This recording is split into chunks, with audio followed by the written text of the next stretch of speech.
You've been very vocal lately about a banking crisis, but this time it involves bail-ins.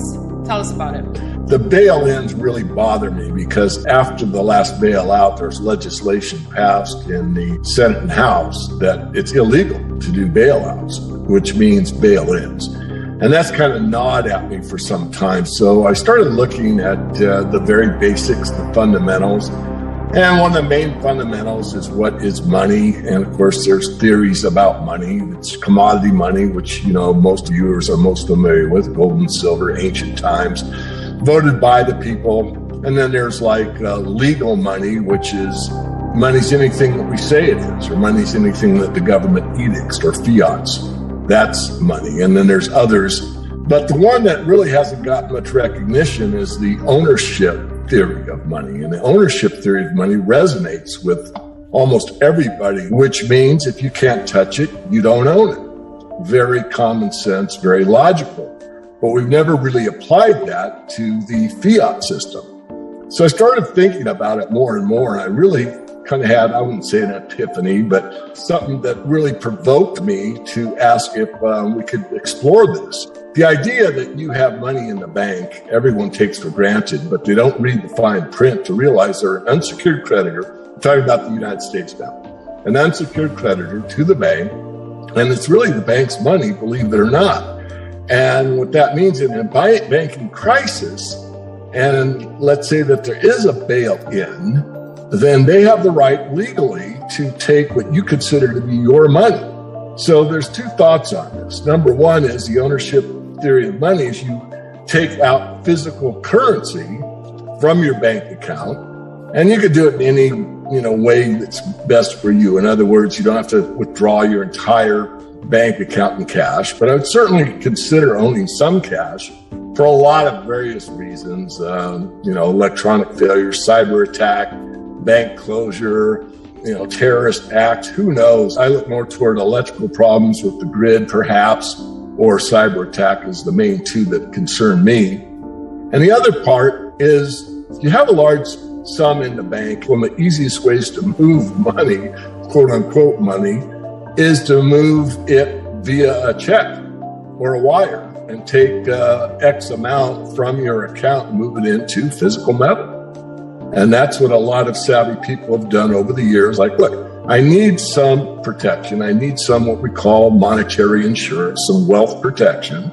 And I've got a lot of cash, but I don't have any metals. So that's one way to do it. The other part, again, is does it make sense to take some cash out of the bank? And the answer is absolutely after the fact. I mean, once people wake up to the idea that, and just one more comment. It's kind of funny, but it isn't. And that's when we had the 2008 crisis. Guess who was running down to the ATMs? The Wall Streeters. Not the man on the street. The Wall Streeters knew what the heck was going on, scared to death, and worried about an ultimate collapse. And they were draining the ATMs at the time. I've known you for a very long time, and you're not one to just come out with warnings. How much currency do you think is sitting in the banking system that can be tapped? Probably about 1% of what the cover ratio is. In other words, the math shows about 5%. Half of that or more, 60% is overseas. So that drops you to about 2.5%. But of that 2.5%, I'd cut it in half again because half of the currency, the physical, you could touch it and own it, money, we'll call it, is in grocery stores, casinos, liquor stores, places of business that do cash business. So it's not in the bank. It's scattered out all over the United States in various businesses. So how much is actually in the bank when you, owning a bank account, go in there and say, hey, I've got 10,000 in this bank, I want it in cash. The chances of you getting it might be good. The next person, okay, and the third person, they're out of cash. I'm being a bit facetious, but you get the idea. It's a very, very small cover ratio. Are you completely out of the system now? I'm not. I have to have an account, the business account to pay, people that work with me.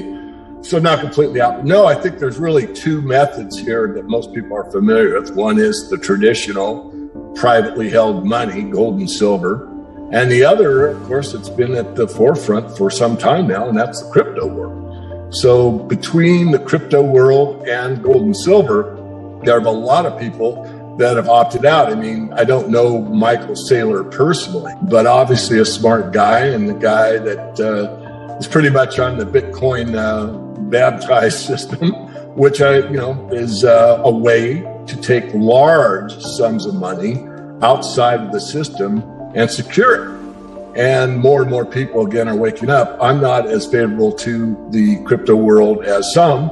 I'm more favorable to the traditional method of physical metal. But nonetheless, I think it could be overexposed. And I don't want to scare anybody. I did an update for my paid members last night. I'll just share a little bit of it. This is an educated guess. If a bail-in is to occur, I think it would go along the lines of everything that's guaranteed by the FDIC, Federal Deposit Insurance Corporation, will be left alone. And for U.S. people, that is $250,000. So that's a fairly good sum of money. It's a pretty tidy sum. Most Americans don't have that sum, and some have more than that. So the bail-in would likely go anything above $250,000 gets bailed in. And anything below that isn't touched. So that's my take on it. David said it. Does that make it true? No. That's my idea about it. But I want to keep people calm. I don't want people to think they've got, $12,827 in the bank, and during the bail-in, it's all going to blow away. It won't. I'm 99% sure it won't. But for those that got to me in March, I'm going back to the start of the illness. If I could digress just for a moment to make a very important point. A lot of people called me in March 2020, a lot for this caliber person. David, I've got $1 million in the bank. David, I've got $2 million in the bank. David, I've got $4 million in the bank. I have never bought gold. I'm very concerned. How do I do it? I'm brand new. I don't want to make a mistake. Can you help me out?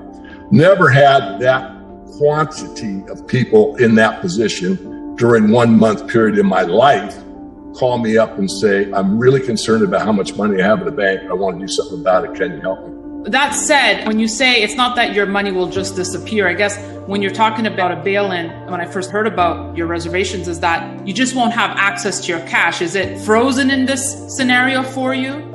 I think that's the most likely scenario. I do that based on historical precedents. If you go to Argentina, for example, Daniela, what you find is that the accounts were there. You didn't lose a dime, but your access to it was limited. So for an example, you had $1 million in the bank, but you're only able to withdraw $300 per week. So, wow, what if your expenses are $5,000 a month and you're only able to get $1,200 a month? What happens then? So this is the kind of things that really concern me. So let's take it one step further here. Comparing it to 2008, what's the straw that breaks the camel's back here? Well, it's the amount of currency that people are aware of. It's a psychological phenomenon more than a math issue.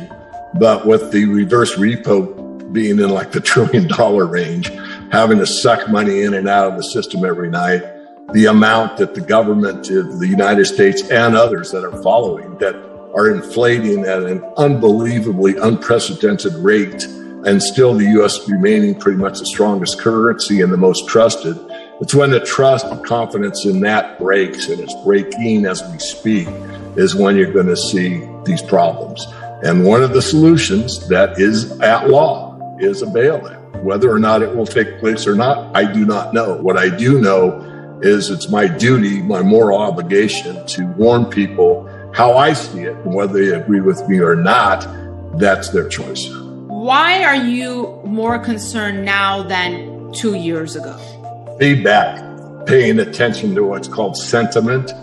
It's the amount of people that have awakened to the truth that you can't print yourself wealthy, to the fact that there's something drastically wrong with the financial system. It's broken, and it has no real relationship to the physical economy. So the economy is what we do to eat, to live, to build, to grow, all those things that are physically tangible to the human experience. The financial markets are supposed to reflect the actual economy, and it does not. You keep seeing a stronger and stronger number in the stock market, but that would indicate if they were correlated to one of the best economic situations ever. And it's not. We have people that are hungry. We have people that are unemployed. We have people that have lost their businesses. We have people that are struggling. We have people looking for a second job to put food on the table. So there is absolutely no correlation. This upsets me greatly, and that it's important.